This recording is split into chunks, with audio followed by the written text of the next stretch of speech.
Grands lacs africains, quand la conscience collective des peuples meurtris atteint son paroxysme, la peur doit changer de camp vers les meurtriers, chronologie des événements. On ne nous gouverne pas par la force, plutôt par l'ignorance, Léon Tolstoï, en lisant le livre de Charles Onana, intitulé « Ces tueurs Tutsis au cœur de la tragédie congolaise », page 92, je suis tombé sur ce qu'on a appelé un « plan de la colonisation Tutsi de la région du Kivu et autres régions de l'Afrique centrale ». Déjà troublant par son titre, ce plan l'est encore plus à la lecture de son contenu. Ce texte a été conçu le 6 août 1962 dans le Nord Kivu dans les termes suivants.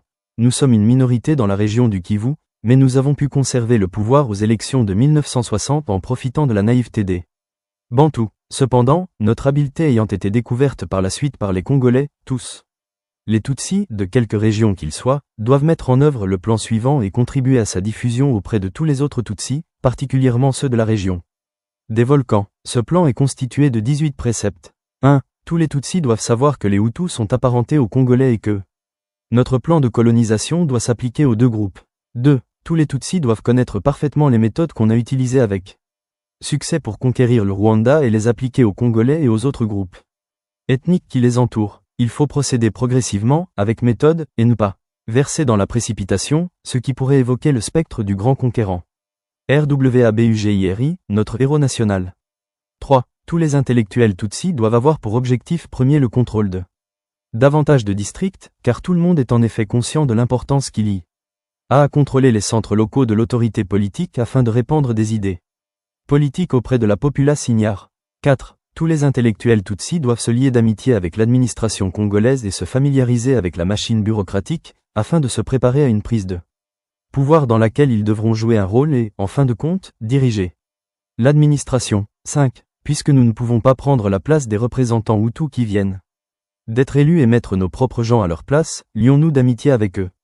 Nous devons les conquérir en leur offrant des cadeaux, notamment des alcools qui nous permettront de leur arracher des secrets. Offrons-leur nos femmes et, si nécessaire, n'hésitons pas à nous marier avec eux.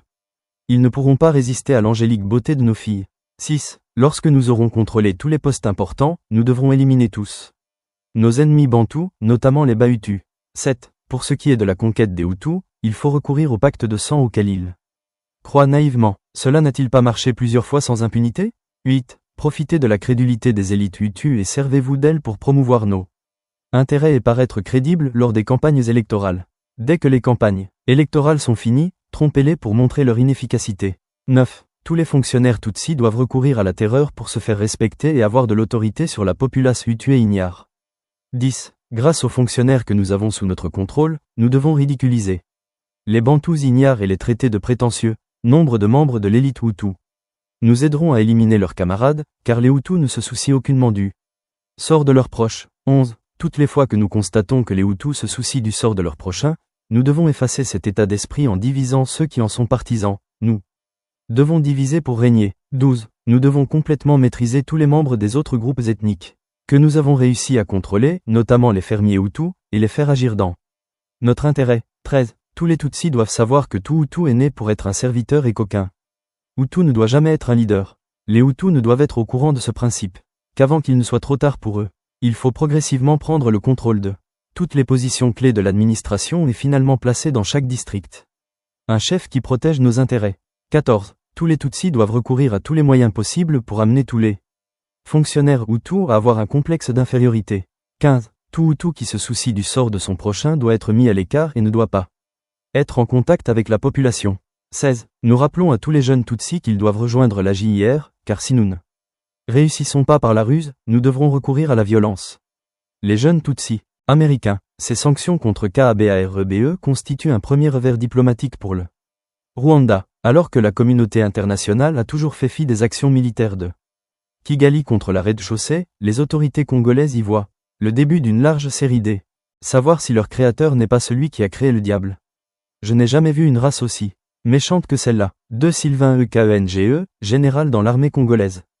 Le général Sylvain Ekenge a été sanctionné par les autorités de la République pour ses propos tenus samedi 27 décembre sur les ondes de la radio-télévision nationale, un discours jugé xénophobe par l'Union européenne, dénonçant notamment le comportement des femmes Tutsi dans leur foyer. Il a dénoncé cela dans ces termes. Lorsque vous épousez une femme Tutsi, il faut faire attention. Lorsque vous êtes responsable, comme grand chef coutumier, on vous donne une femme.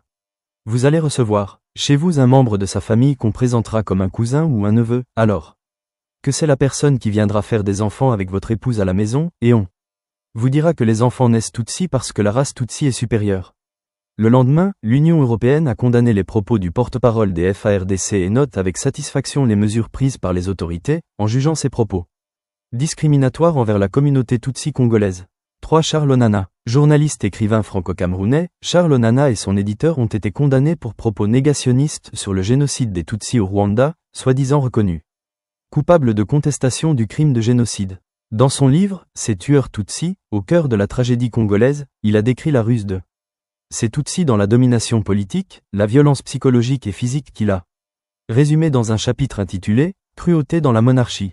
Sous la plume de Charles Onana, nous lisons « Décrire aujourd'hui la cruauté dans le système monarchique Tutsi peut sembler une incongruité dans les médias qui nous ont habitués depuis 1994 à ne voir chez les Tutsis que des victimes. Certains ont même fini par assimiler Tutsi à victime, voire à seul victime au Rwanda. Cette vision est non seulement erronée, mais elle relève surtout d'une erreur d'analyse politique et historique des événements de ce pays. 4. Beaucoup de personnes ont été abusées devant les milliers de cadavres, provoquant une surenchère émotionnelle qui ne laissait pas la place à l'analyse des faits. Seule l'indignation, au prix du mensonge et de la manipulation, devait prévaloir. Pour ne pas sombrer dans la paresse en exposant immodérément nos cerveaux aux mensonges organisés sur le Rwanda, il fallait comprendre pourquoi des innocents Congolais étaient, de leur côté, massacrés et torturés avec acharnement par des extrémistes Tutsis, alors qu'il n'y a jamais eu d'ingérence des citoyens congolais dans les massacres des Tutsis au Rwanda en 1994. Il ne s'agit pas ici de confondre, comme certains essaient de le faire avec insistance, les vraies victimes Tutsis de la guerre au Rwanda avec les extrémistes Tutsis de l'armée patriotique rwandaise, APR-FPR, dont certains sont au pouvoir à Kigali. Ces individus à la haine tenace et au meurtre facile ne sont pas une génération spontanée. Ce sont des héritiers d'une culture de la violence qui trouve ses racines dans les régimes monarchiques Tutsis au Rwanda précolonial et colonial.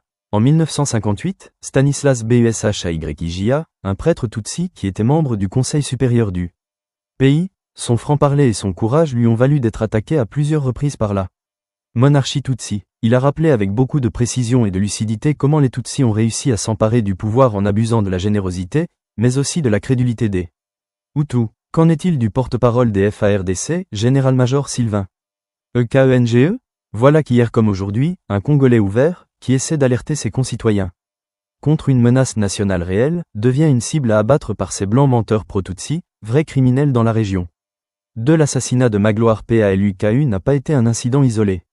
Magloire Paluku, cadre influent du M23 et responsable central de la communication du mouvement, a été exécuté au cœur de Goma. Son assassinat nous a révélé une vérité brutale. Pourquoi est-il éliminé? Magloire Paluku a été tué pour trahison interne après avoir mis la main sur des documents ultra confidentiels réservés uniquement au cercle le plus fermé de la direction rwandaise et des commandants du M23. Dans ces documents, il a découvert les vrais objectifs militaires, les vrais commanditaires et surtout le plan final qui doit redessiner la géographie du Congo. Cette découverte l'a choqué. Il comprit que cette lutte n'est pas pour ce qu'on lui fait croire. Il a pris alors la décision de s'échapper de Goma, discrètement par la voie de l'Ouganda, afin de rejoindre Kinshasa. Il a été intercepté, arrêté, renvoyé à Goma, torturé pendant des heures et exécuté dès que les chefs du mouvement ont compris qu'il avait dit la vérité sur leur intention. Le plan qui a signé sa fin. Les documents récupérés par Paluku décrivaient clairement la feuille de route finale. 1. Avancée stratégique vers Kalemie, afin de couper logistiquement l'est du reste du pays. 2. Progression vers Kisangani, capitale stratégique du centre-est du pays, pour paralyser l'État congolais. 3. Ouverture d'un front vers le Katanga, zone minière clé, afin de sécuriser les ressources minières. 4. Proclamation d'un État autonome du Kivu, totalement contrôlé par Kigali. 5. Soutenir un mouvement katangais destiné à annoncer la création d'un État indépendant du Katanga, avec Moïse Katumbi mis en avant comme figure politique. L'objectif final était clair, fragmenter la rez-de-chaussée en blocs affaiblis dirigés par des marionnettes politiques et militaires, pantins du Rwando-Ougandais. 3. Le président Félix-Antoine Tshisekedi, un héros dans une démarche méthodique. Séquence des événements. Le 4 décembre 2025, le président américain Donald Trump parraine un accord de paix entre la rez-de-chaussée et le Rwanda, les présidents Félix Tshisekedi et Paul Kagame y appose leur signature. Le 10 décembre 2025, le M23, soutenu par les forces de défense rwandaises, lance une offensive de grande envergure et capture la ville d'Uvira sans défense. Le 15 janvier 2026, un drone attribué au FARDC bombarde une buvette dénommée Blue Card, située à proximité du port public de Kalundu. Les informations locales révèlent que la frappe a été menée sur la base de renseignements selon lesquels les hauts gradés du mouvement M23 RDF tenaient une réunion préparatoire des attaques vers le sud du lac Tanganyika, avec Kalemie en collimateur. Le 17 janvier 2026, le M23 RDF annonce son retrait d'Uvira dans des pleurs incessants après leur décapitation par un drone des FARDC. 2. Le président F. Tshisekedi a administré un traitement stratégique et le M23 AFC est entré en choc post-opératoire. Quand le front rwandais a été mis en état de défaillance systémique à Uvira, il ne s'agissait pas d'un retrait volontaire, mais d'un effondrement opérationnel progressif, comparable à un organisme privé de ses fonctions vitales. Les forces rwandaises ont été placées en asphyxie stratégique. Les voies logistiques, véritables artères de ravitaillement, ont été méthodiquement sectionnées par les FARDC. Privées d'oxygène logistique, contraintes de parcourir plus de 80 km depuis Kamanyola, où le Rwanda était sous la menace permanente d'embuscades, de frappes ciblées de drones et de pression au sol, les unités ennemies ont vu leur capacité de maintien territorial s'éroder. Rapidement, le terrain était devenu toxique, impossible à tenir sans perte majeure. À cette hémorragie logistique s'est ajoutée une pression combinée, harcèlement tactique des FARDC et des Wazalendo sur plusieurs axes, mais surtout isolement diplomatique croissant de Kigali, transformant le théâtre de guerre en zone à haut risque politique. Pendant que certains misaient sur l'usure de Kinshasa, Félix Tshisekedi a choisi une stratégie de traitement de longue durée, encaisser, stabiliser puis administrer le choc thérapeutique décisif, alliance stratégique avec Washington, un traitement que ses adversaires n'avaient ni diagnostiqué ni anticipé. Uvira n'a pas été conquise dans le fracas, mais réanimée par une manœuvre globale où la diplomatie, la pression militaire, le timing et la stratégie ont agi comme un protocole médical parfaitement exécuté. Dans cette séquence d'événements, ce ne sont pas les balles qui ont parlé en premier, mais le rapport de force systémique, et l'adversaire, surpris, n'a vu que les symptômes trop tard pour éviter la rechute. 7. 4. Une lueur d'espoir pour la région et la fin de l'aventure du trio KAGUT à Museveni, Paul Kagame, William Ruto en rez-de-chaussée. Le 9 janvier 2026, la Tanzanie a annoncé le déploiement officiel de troupes de maintien de la paix en rez-de-chaussée, tandis que l'Angola a annoncé l'arrivée de ses forces dès la semaine suivante, dans le cadre d'un dispositif international appelé à se renforcer avec la mise en place imminente d'une mission des Nations Unies, chargée de protéger les populations civiles et de soutenir les FARDC dans le rétablissement effectif de l'autorité de l'État. Bénéficiant d'un appui stratégique, logistique et opérationnel des États-Unis et de plusieurs pays membres de l'OTAN, cette force ouvrira la voie à l'instauration d'une zone tampon sécurisée et à une vaste opération de désarmement et de neutralisation des groupes armés, tandis que toutes les forces étrangères présentes en rez-de-chaussée sans mandat officiel sont sommées de se retirer sans délai. Peuple congolais, préparez-vous à faire face à la guerre contre le Rwanda. Au commencement, c'était les FDLR. Avant-hier, c'était pour défendre les Tutsis congolais. Hier, c'était pour défendre les Banyamulenge. Aujourd'hui, c'est pour récupérer des terres rwandaises qui avaient été annexées au Congo par les Belges. Demain, ce sera pour récupérer les femmes rwandaises Tutsis mariées à des Congolais ainsi que leur progéniture. Après-demain, ce sera pour récupérer les os des militaires rwandais morts en rez-de-chaussée pendant la guerre. Chers compagnons, compatriotes, où allons-nous? Un peuple incapable de défendre sa cause est un peuple prêt à être colonisé. Un homme averti en vaut deux. Seule la lutte libère. À bon entendeur, salut. Fait à Paris, défenseur des droits humains dans la région des Grands Lacs africains. Docteur Jules Muhozedi. 8. Sanctions. James Kabarebe, sanctions. Officers, sanctions for what? You are just foolish. Simply foolish.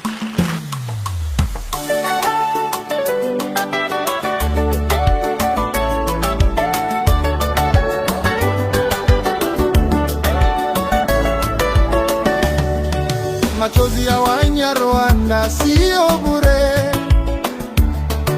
machozi ya Warundi sio bure, machozi ya Wakongo sio bure, damu ya Wakongo yanalia. Kagame umeiba, umeua, umeteka nyara wengi, umefanya uhalifu mwingi Kagame. wako umefika, jiandae kwa kifo chako Kagame. Kifo unachotamani kiwe juu ya wengine, sasa kimekujia wewe pia. La mort que tu souhaitais aux autres, l'État maintenant frappe toi aussi. The death you wish upon others is now come upon you too. Liwawe olingi likolo ya basusu, ebeti ompe sikoyo. Okufa koya gala kubalala kati nawe kikujide Kagame. Umeshauriwa mara nyingi, unaamini silaha, unawadara watu uliowanywa wache kuwa wa Kongo. Unajifanya gaidi na uendelee na mauaji yako. Tulikwambia uwape amani majirani zako. Unajifanya viziwi na kuanzisha vita. Kizito alilia lakini hukusikiliza. Darasi alimba lakini hukusikiliza. Mbadirama bado anakushauri Kagame, umevuka mstari Kagawe. Kifo unachotamani kiwe juu ya wengine, sasa kimekujia wewe pia. La mort que tu souhaitais aux autres, l'État maintenant frappe toi aussi. The death you wish upon others, it's now come upon you too. Liwawe olingi likolo ya basusu, ebeti ompe sikoyo. Okufa koya gala kubalala kati nawe kikujide Kagame. Sasa Afrika yote inajua kwamba wewe ni gaidi unayeua, unaiba, unateka nyara na unachochea vita. Sasa dunia nzima inajua ukatili wako umewaumiza wengi Kagame. Umewaua wengi Kagame. Umewaibia wengi Kagame. Umewafunga wengi bila sababu Kagame. Machozi ya Wanyarwanda Wakongo waliowahi yamekulani Kagame. Kifo unachotamani kiwe juu ya wengine, sasa kimekujia wewe pia. La mort que tu souhaitais aux autres, l'État maintenant frappe toi aussi. The death you wish upon others, it's now come upon you too. Liwawe olingi likolo ya basusu, ebeti ompe sikoyo. Okufa koya gala kubalala kati nawe kikujide Kagame. Muuaji halisi ni Kagame. Gaidi halisi ni Kagame. Malifu halisi ni Kagame. Mwizi halisi ni Kagame. Mtekaji nyara halisi ni Kagame. Wana wivu kila wakati na kuna anayemwamini Kagame. Mwenyewe kifo, ugonjwa wa Afrika ni Kagame. Kifo unachotamani kiwe juu ya wengine, sasa kimekujia wewe pia. La mort que tu souhaitais aux autres, l'État maintenant frappe toi aussi. The death you wish upon others, it's now come upon you too. Liwawe olingi likolo ya basusu, ebeti ompe sikoyo. Okufa koya gala kubalala kati nawe kikujide Kagame.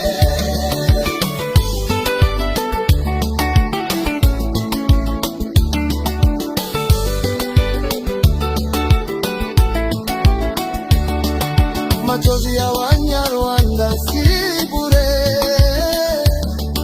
machozi ya Warundi